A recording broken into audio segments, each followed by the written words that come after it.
Those tankers filled with crude ever broke loose and barreled into town still isn't clear. There's a criminal investigation underway, and the Transportation Safety Board today revealed some detail of what it's found. Plus, we have learned this isn't the first time the company that owns the train has had a runaway train. Mike Armstrong has that story. Investigators are going over every inch of the site that they can reach. Even 4 days after the disaster, much of it is still too dangerous to access.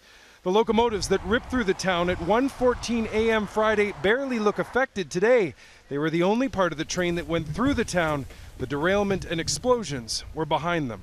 The locomotive detached from the rest of the train and carried through the town and out the other side, approximately 0.6 of a mile. The Transportation Safety Board is giving some information, but not a lot. It says it doesn't want to compromise parallel investigations. But the chief investigator does describe the runaway train when it hit the curve downtown as traveling well in excess of the legal limit.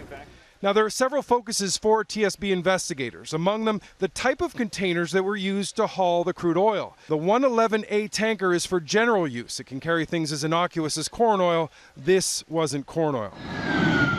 The brakes are another big issue. What brakes were engaged, what brakes were not. Canadian Rail of Operating Rule is actually requiring from the railway to put a sufficient amount of handbrake that the train will not move and to perform a push-pull test to make sure that the train will stay there.